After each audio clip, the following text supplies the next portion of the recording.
Hello, everybody. Welcome to Boston Reads Everything. My name is Boston, and today we're going to be reading The Mouse and the Motorcycle.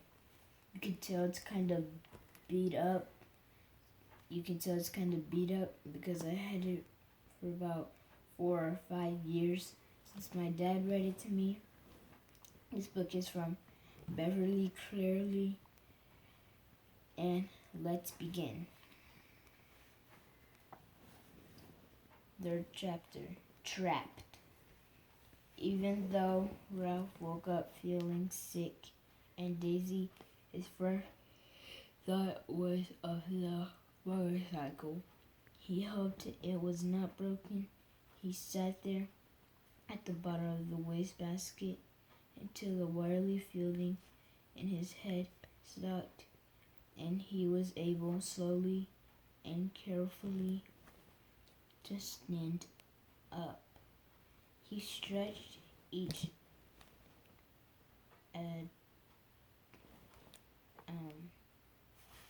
What? this Aching. Like a body ache. Like a headache. Aching.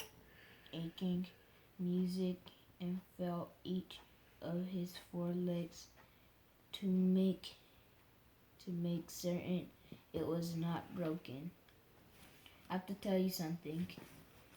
I remember this when I was watching the movie on the YouTube. I remember this part where he was trapped in the wastebasket. Oh yeah, that was a good part of the book. That was an exciting part of the book. Where when Ralph was sure that he was battered but intact, he examined the motorcycle. He set it upright and rolled it backward and forward to make sure the wheels still worked.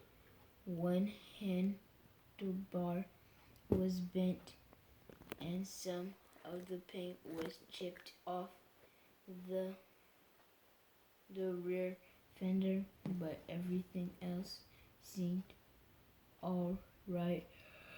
Ralph hoped so, but there was no way he could find out until he figured out how to start the engine. Now he attached too much even to try. Wily Ralph dragged himself over to the wall of his metal prison and sat down beside the apple core to rest his aching body. He leaned back against the side of the waste paper basket, closed his eyes,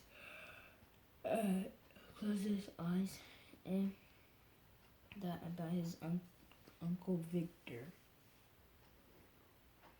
Poor near-sighted Uncle Victor.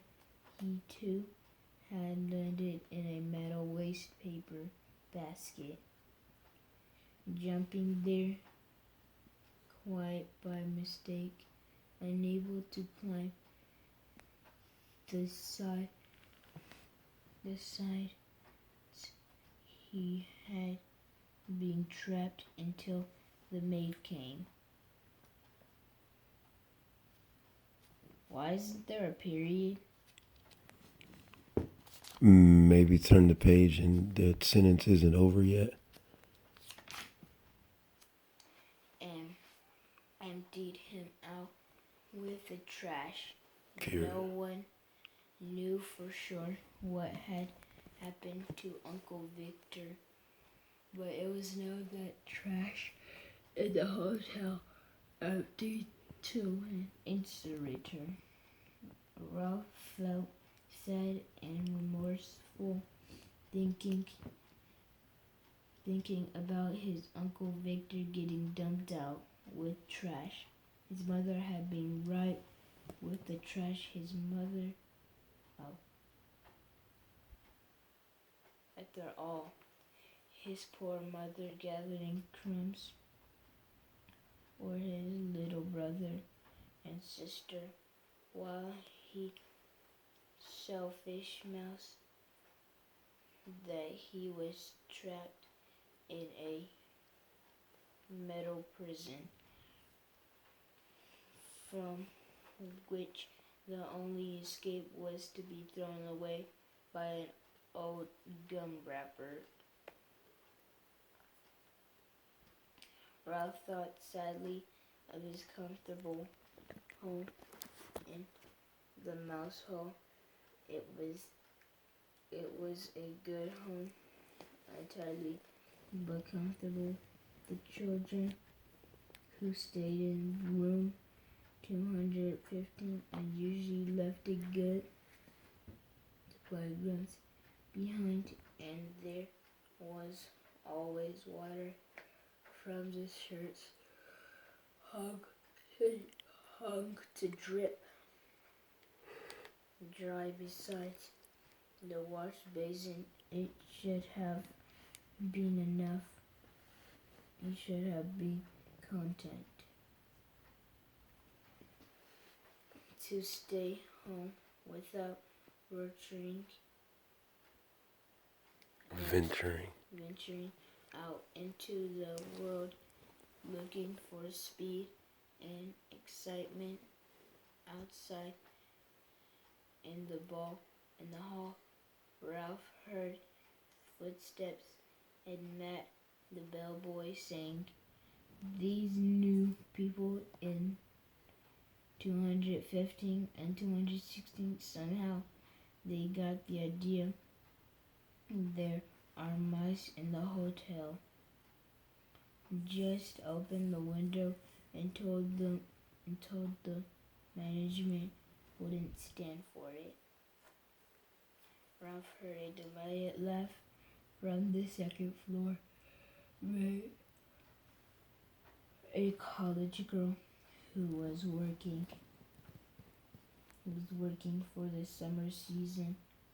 "Mice are adorable, but just the same, I hope I never find any in my rooms. I'm afraid of them." There were two kinds of employees at the Mountain View Inn. The regulars, none of them young in summer help, who were college students working during tour season. If you don't like mice, you better stay away from that knoll under the window in room 215. I think you mean not hole. Not hole.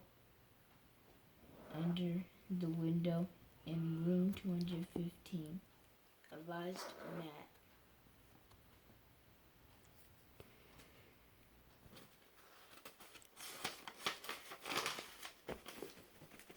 The sound of voices so close made Ralph more eager than ever to escape. "No!" he shouted, his voice echoing in the meadow chamber. "I won't have it. I'm too young to be dumped out with the trash." In spite of his Aches. he jumped to his feet, ran across the wastebasket floor, and leaped against the wall, only to fall back in a sorry heap. He rose, backed off, and tried again. There he was, on the floor. of the wastebasket. A second time, it would be useless, utterly useless. He did not have the strength to tip over the wastebasket. Ralph was not a mouse to give up easily. Before he rode the motorcycle over to the wall of the wastebasket, then he seized the apple core by the stem and dragged it over to the motorcycle by putting his shoulder core until it was standing on its blossom.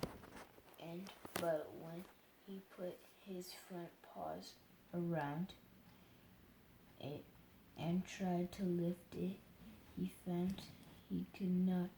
The core was too heavy to lift up onto the pointed. When he stopped